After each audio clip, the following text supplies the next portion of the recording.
Precious tritium is the fuel that makes this podcast go. There's only 25 pounds of it on the whole planet. With great power comes great responsibility.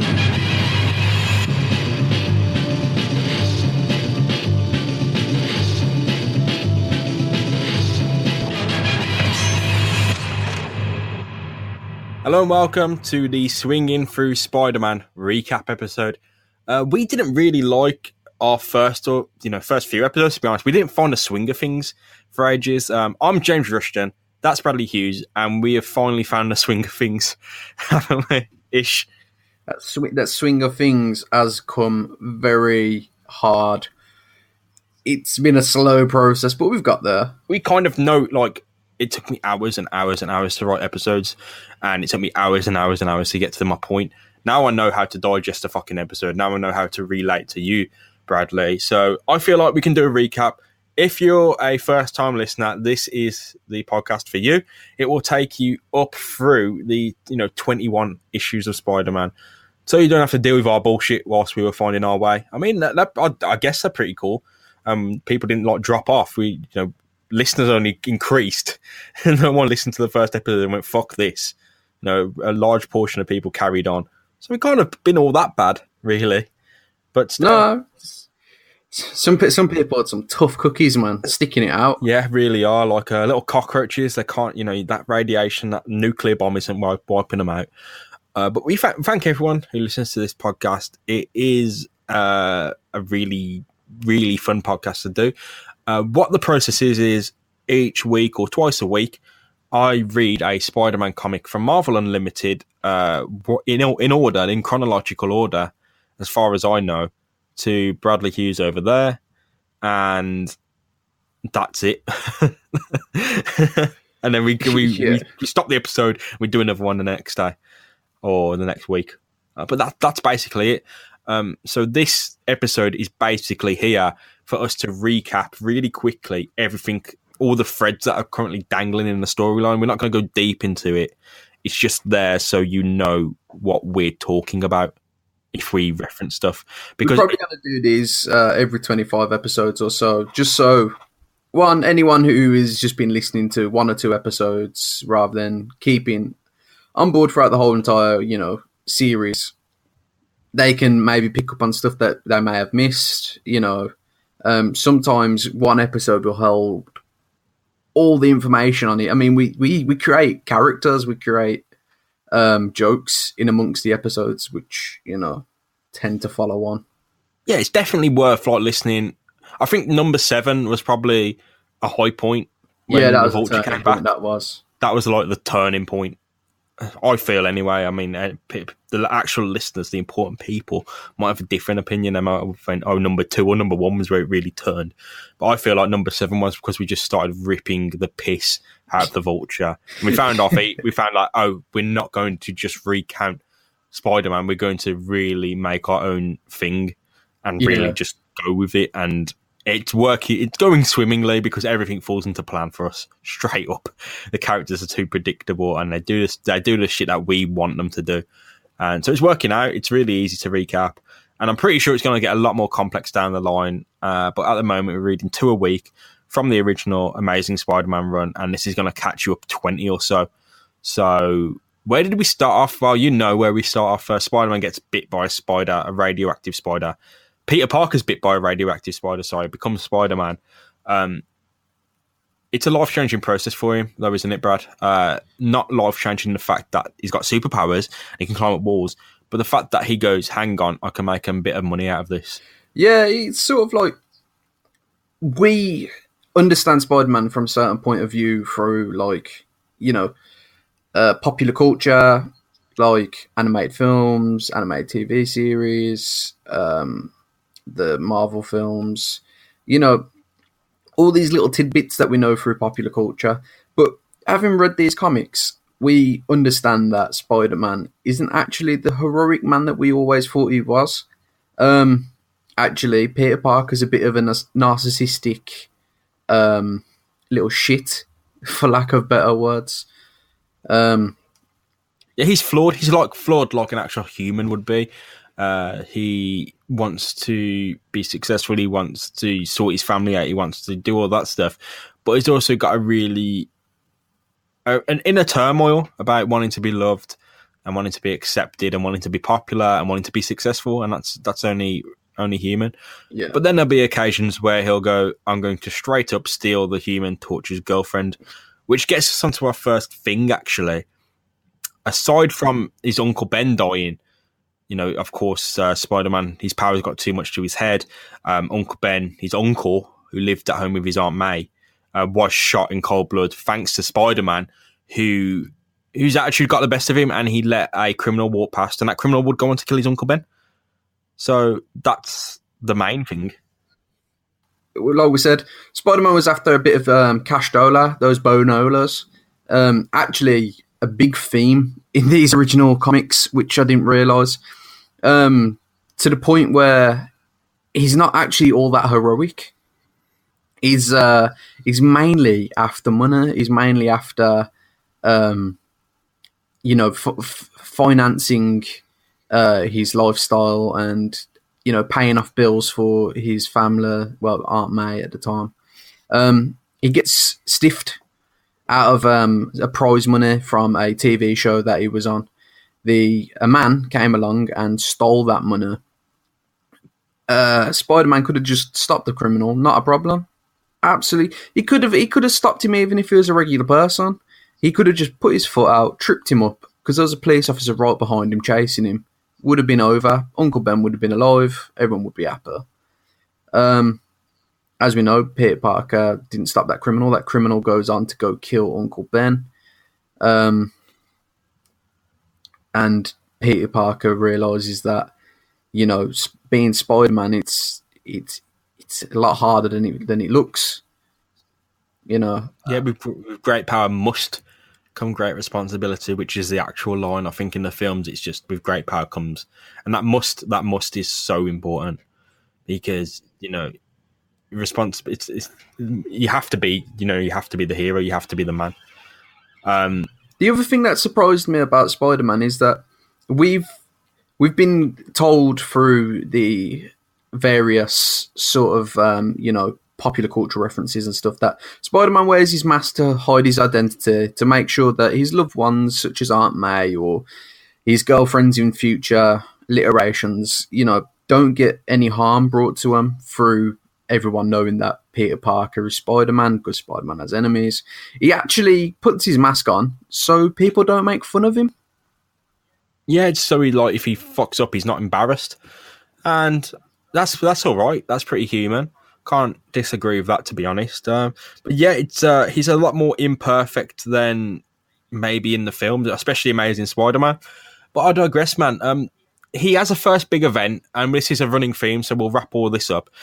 He has a rivalry with a true New York superhero, the Human Torch of the Fantastic Four. They cross paths quite a lot, and Spidey is always out to prove himself against someone who's a celebrity. So they don't really get on too much at all. No. Spider-Man twice has tried to steal the Human Torch's girlfriend, not because he likes her or he wants to start a relationship, but because he wants to prove that he's better than the Human Torch, which is that's strange. Like we said, he's just this narcissistic kid. He is a kid. He's it's portrayed as a 16 to 17-year-old in these comics. Yeah, exactly. He's sort of he's been bullied by the school bully, Flash. He gets ripped on, and we've used this a couple of times as an example. Is that when he becomes Spider-Man, that's his escapism. That's his his larger than life personality, where he can be whoever he wants to be. And one part that comes with that is that he wants to still prove himself even more powerful, even more worthwhile than the Fantastic Four. Yeah, he really doesn't help himself. He does attack the Fantastic Four at one point, and they kind of had this kind of mutual respect for him. But at the moment, they're clashing heads. They haven't really got on well. They've tried to fight crime together. It hasn't really worked because their personalities are just too big for them to truly work with each the Fantastic other. Four are we've saved the world.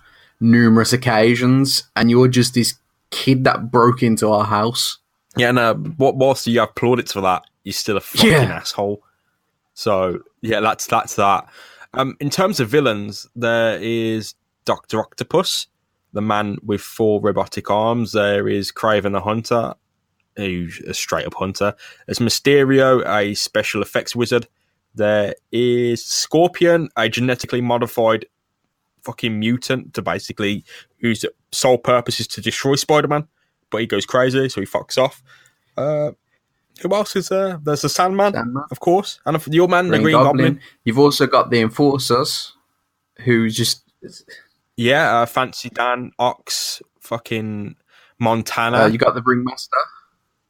The Ringmaster, of course. You got the Beetle, Abner Jenkins. You've got the Big Man, Frederick Foswell. And you know who I'd say his biggest nemesis is?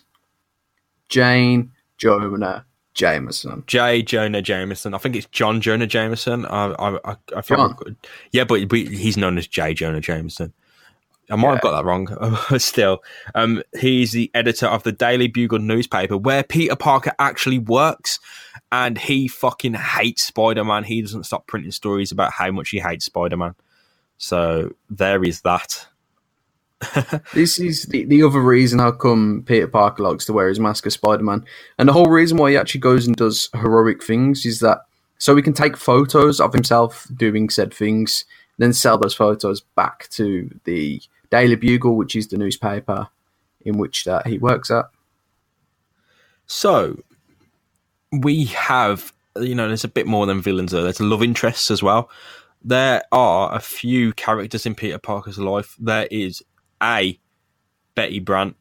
Betty Brant has been his girlfriend-ish for about half the series that we've read up to at this point. She's been involved in various antics. Spider-Man has had to save her life a few times from hostage situations, but it's Peter Parker, the alter ego, that she's kind of been going out with, and they don't really get along at all. No, not really. And not ever since Spider-Man was involved in Betty Brant's brother dying in a entanglement between, was it Doc Ock and... Yeah. It wasn't good. It wasn't good at all. She was wrapped up in some really bad shit, basically. I don't know if the Doc Ock thing and the Enforcers was related, but they both fucking got involved with her issue after issue. So it wasn't looking good at all. There's Betty Brant. There's also Liz Allen, who is basically the big girl at school, and she's taken a liking to Peter Parker because he is absent, he's mysterious, and yeah, that's about it. I'm not sure why she's interested in Peter Parker at all, mate. No, it's not really explained, is it? No, she suddenly seems to take a fancy to him because he's popular, and her love also, or how she's attracted to Peter, is brought up a lot because it pisses Betty off, basically. And Betty is kind of not Peter's girlfriend anymore, but kind of is. And she's kind of seeing someone called Ned Leeds, who fucked off for 6 months to Europe at this point. So I'm not sure where that's going, but I guess we'll find out soon. I mean, in amongst all these sort of things is that Peter has a lot of ups and downs. Throughout his triumphs, there are an awful lot of low points. A couple of times he's thrown in the towel. A couple of times he's wondered to himself whether or not if it's even worth it. Because the people in New York aren't actually too happy with him. You have the one or two that are massive advocates, such as Flash Thompson. But then there are a lot of people out there that don't believe in what he does and believes he's a menace, including his aunt. His life isn't simple, is it at all? It's not like how it's cut out to be at all. But yeah, that's not it. I think you should go back and listen to each individual episode if you've got the time or inclination to do so. But there's a lot going on in his life. He hasn't beat the Green Goblin yet, which is kind of a thing. He's beaten all of the villains who've come into his path, but he hasn't beat the Green Goblin, mate. He actually hasn't. The Green Goblin has escaped many times. He's been stalked by the Scorpion, Matt Gargan, who he beat up. But it's the Green Goblin that eludes him. The Enforcers he's beat up. Doc Ock he's put an end to, twice. But he hasn't got the best of the Green Goblin, and that is something we kind of look forward. That's kind of what we're moving into now, is the Green Goblin being the big focus, and how annoyed Peter is that he hasn't beat him.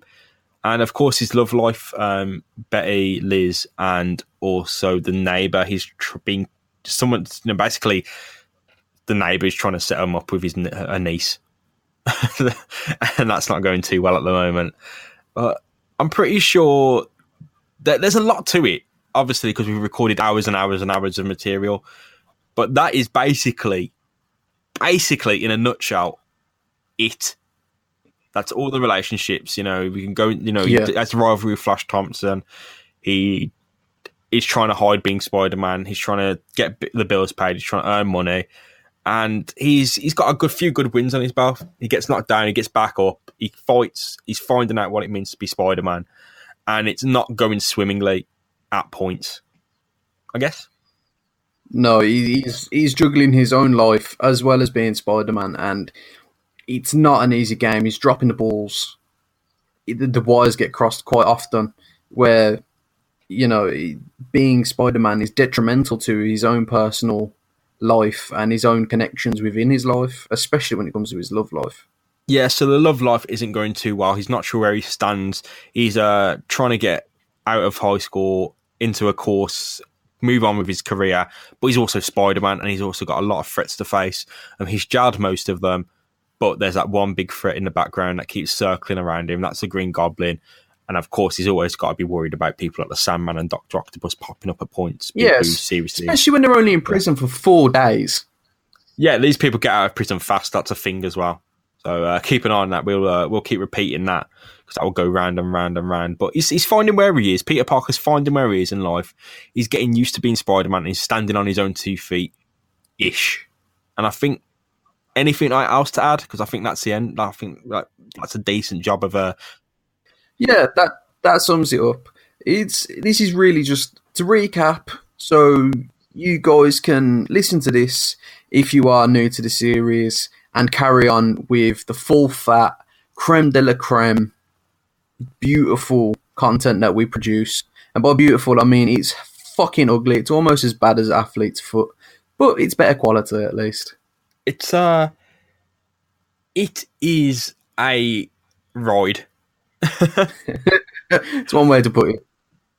Yeah, man. I think, go back and listen to any episode. I think number 7's a good one, because that's Spider-Man really fucking stepping up and nailing the Vulture twice. And there's the annual part 1 and 2, which is a quick battle with each of Spider-Man's main villains.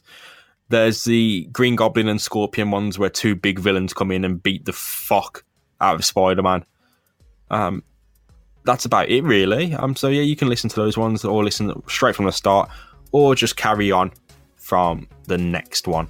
I've been James Rushton, that's Bradley Hughes, and this has been our quick swing by through our Spider-Man saga so far, and that's the recap done. Thank you for listening, and we'll catch you with the real deal soon. Goodbye.